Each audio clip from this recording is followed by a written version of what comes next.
Greetings, vinyl community, and welcome to VC Friday. This is not the video I was planning to make this week because I didn't expect to have any new records to show, so I was trying to think of something else to do. But lo and behold, a mysterious package appeared on my doorstep, and it was from Southern Lord Records in Los Angeles, and I thought this was very strange because I hadn't ordered anything from Southern Lord. I don't think ever. And I wondered what it could be. And when I opened it up, there was no kind of paperwork in it, no receipt or invoice. I wondered if I could be getting a promo from Southern Lord. Maybe they somehow found out about me and were sending me a review copy. But no, there's no one sheet or anything in there, so this was evidently a gift from some anonymous benefactor.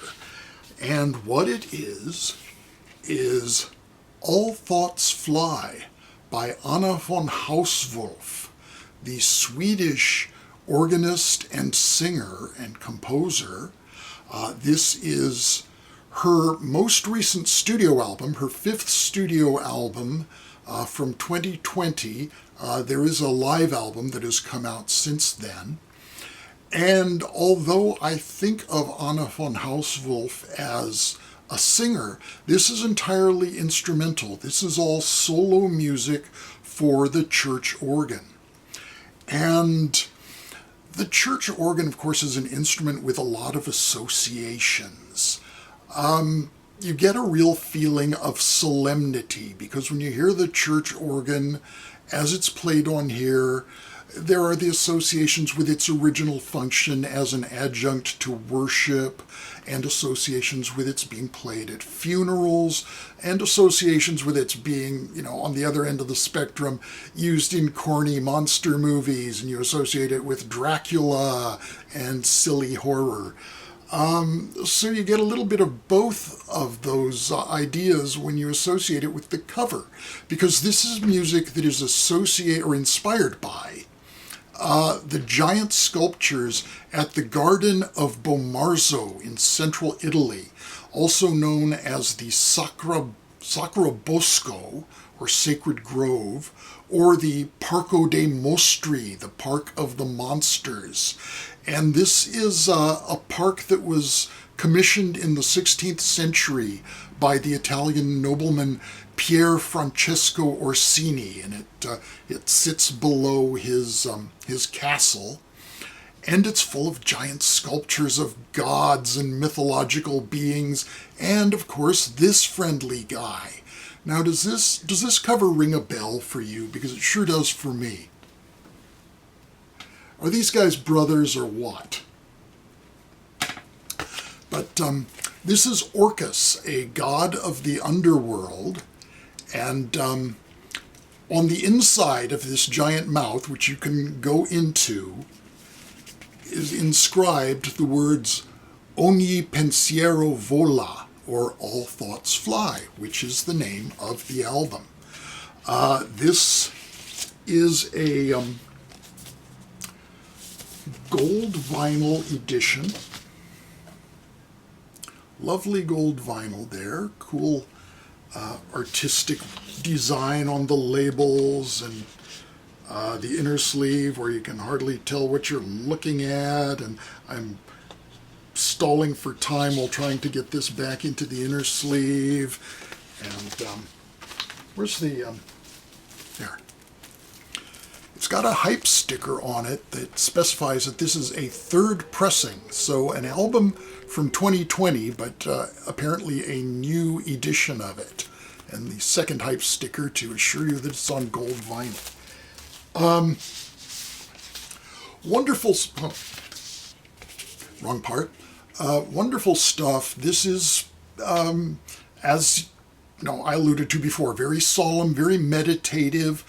My favorite track, I think, is the first one, which has some very powerful patterns to it. Not quite as ambient as much of the following material is. Another interesting sonic aspect is that the pipe organ, the church organ, and this is recorded in a church in Anna von Hauswolf's hometown of Gothenburg, or Göteborg if you prefer, in Sweden. And, you know, the church organ is just a huge mechanical monstrosity. And so it's not a purely musical sound when you listen to the church organ. It's not like when you've got a B3 that's plugged directly into a mixing board or something. You hear mechanical valves opening and closing, and you hear the sound of the player's feet clomping on the pedals, and that's something I think particularly on the second track, which is very static and airy and ambient. You can really hear the valves opening and closing as Anna manipulates the stops on the organ. The other thing about these organs, and this is an organ that is a copy of one of the organs by the renowned German organ builder Arp Schnitger. I know I always used to hear that on the radio. Whenever they'd play organ music, it was always played on the Arp Schnitger organ at the church of so-and-so in Hamburg or wherever. But this is apparently a more modern copy of one of Arp Schnitger's organs. But the complication of playing a church organ is that it's associated with a church. And Anna von Hauswolf has had some controversies and hassles with playing music in churches because certain church officials feel that her music is satanic, because she's got a lyric in one song that says, "I made love with the devil." Now, I am not privy to Anna von Hauswolf's private life, but I do believe that I can say with some confidence that she has not actually had carnal knowledge with the Prince of Darkness, nor do I believe that she is encouraging her listeners to make bouncy bouncy with old Nick.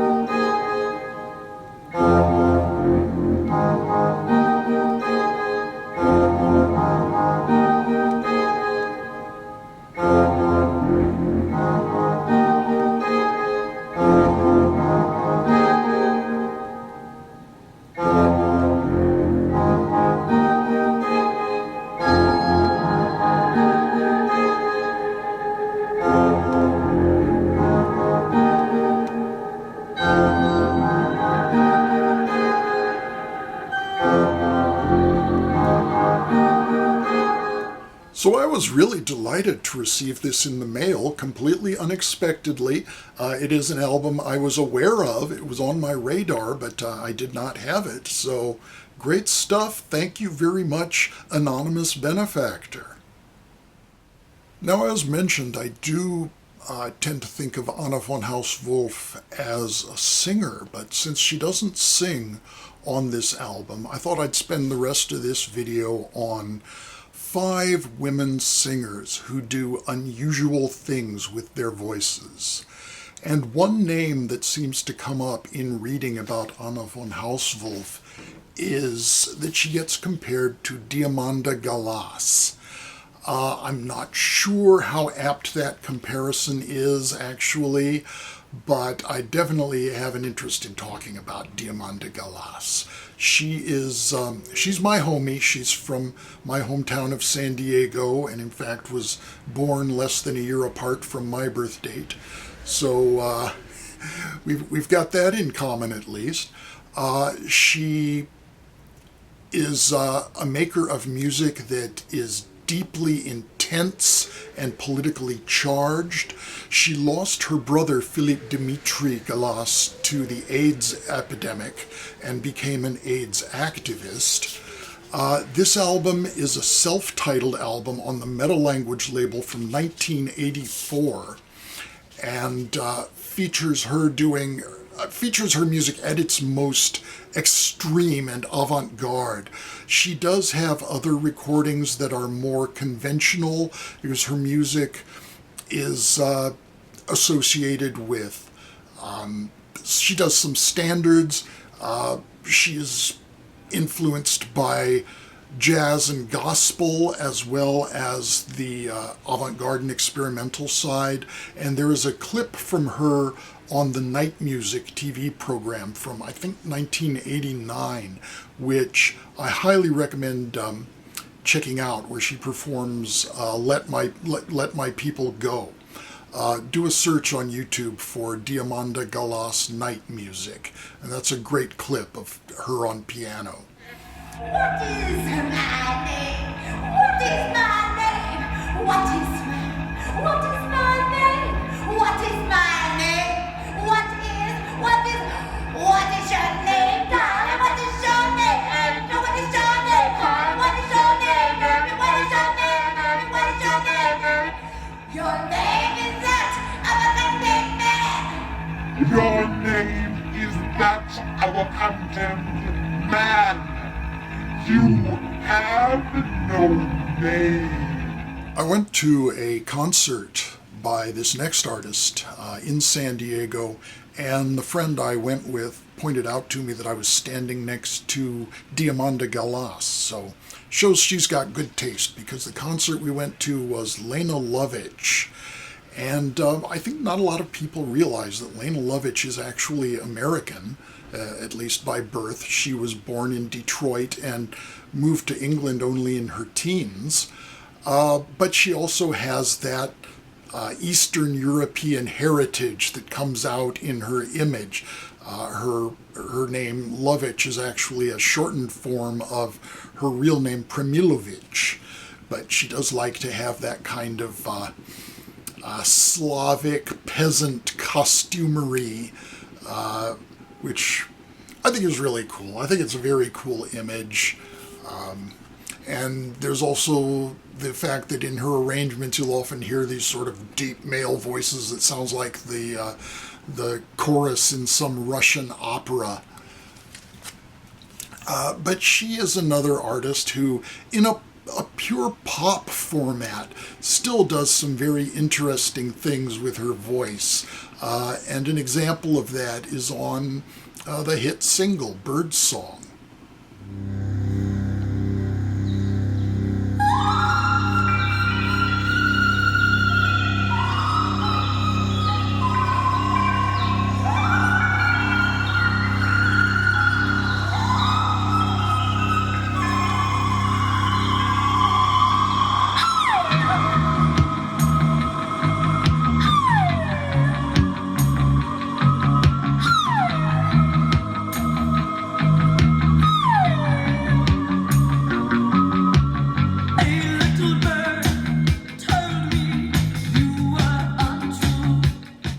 Now, a singer who really does come from Eastern Europe and who very much plays up her Romani roots is the Russian vocalist Valentina Ponomareva. And this is her album Fortune Teller from 1985 on the Leo Records label. And this is an album that shows the extremes of her talent, because she does some very avant-garde things with her voice and has some very experimental compositions on here. But the album begins with her renditions of Ain't Misbehavin', yes, the Fats Waller Ain't Misbehavin', and the Beatles' Michelle. And Ain't Misbehavin' is remarkable for the way it transitions between sections that are very clearly the original tune and are very happy, and then it manages to coexist with sections that are completely out in space. So this is a snippet of Ain't Misbehavin', that good old Fats Waller tune.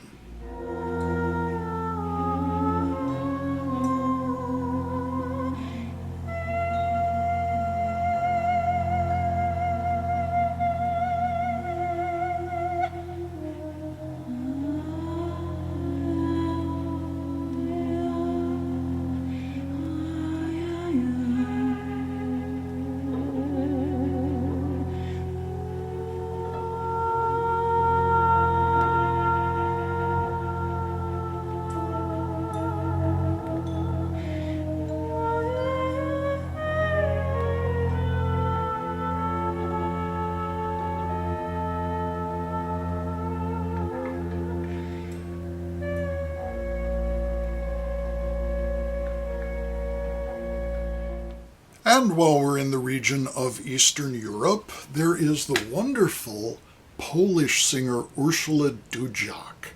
This is Urszula's second album from 1975, simply titled Urszula. I became aware of her music when I heard a track from her first album, Newborn Light, on a late evening college radio broadcast. And I was captivated by it. And that album is strictly voice and piano and is very avant-garde.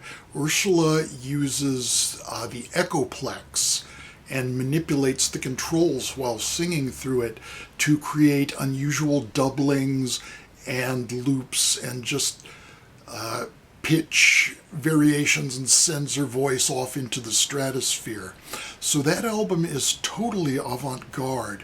This one was a bit of an about-face because she explored a lot of much more commercial, funky, and fusion-based music, and she is accompanied by a lot of fusion-type players, including Reggie Lucas, who of course played with Miles Davis on guitar, Gerald Brown on drums, Basil Fearington on bass, Harold Ivory Williams on keyboards, and of course her husband at the time, Michal Urbaniak, is on lyricon, not violin, but lyricon, which is a woodwind synthesizer instrument that he experimented with.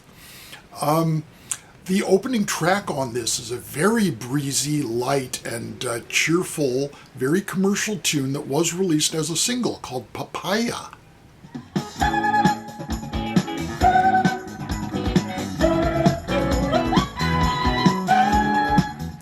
And that song, somehow, decades later, became a big dance hit in the Philippines. And then somebody reported on TV about this being a big dance hit in the Philippines, and that caused it to spread to other countries. So I guess that makes them happy back home in Poland. But for the most part, this is a very funky album, very electric.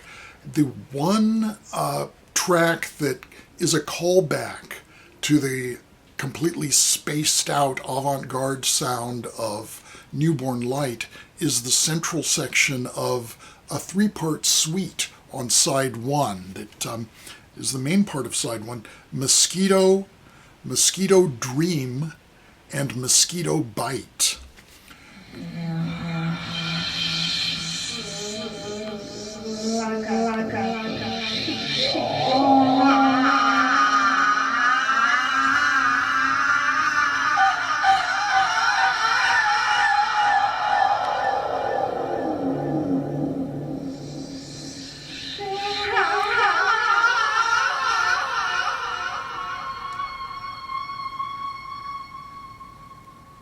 There's also a track on here that unusually is her recording of a jazz tune, Just the Way You Are. And what's unusual about that is that it's a song with words, because for the most part she sings wordlessly. She does do a lot of interesting electronic stuff with her voice throughout the album, even though the backing track may be a more commercial direction. It still does just wonderful, wonderful, amazing stuff.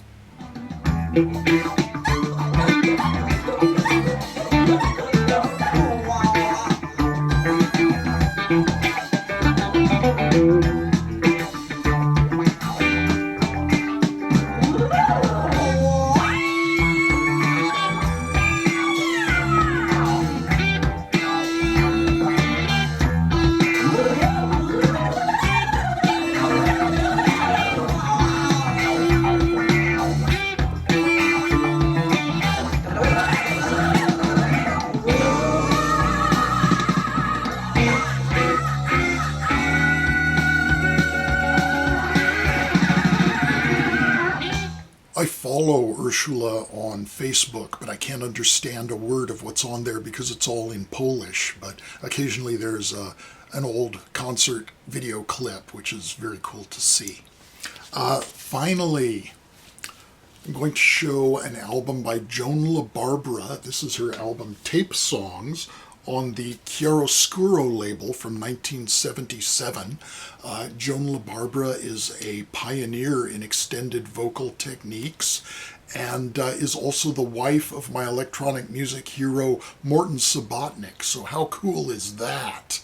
And the track Cathing is the opening track on here, and that is her response to a very pompous and snotty statement by the great vocalist who also uses extended techniques, Kathy Berberian, who is kind of lording it over anyone else who uses extended techniques in a quite unjustified manner. So I think this is Joan's way of telling Kathy where to stick it.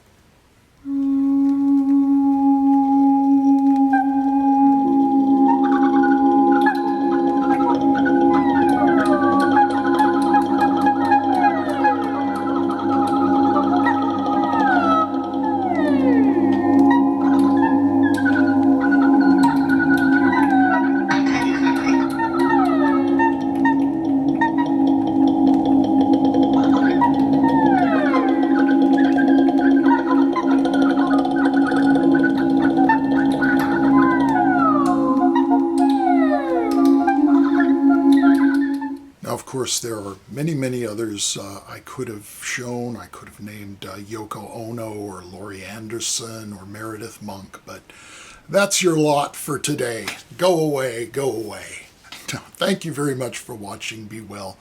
I will talk with you again soon. Bye-bye for now. Singers, because I doubt that most of the people involved can really sing in the true sense of the word.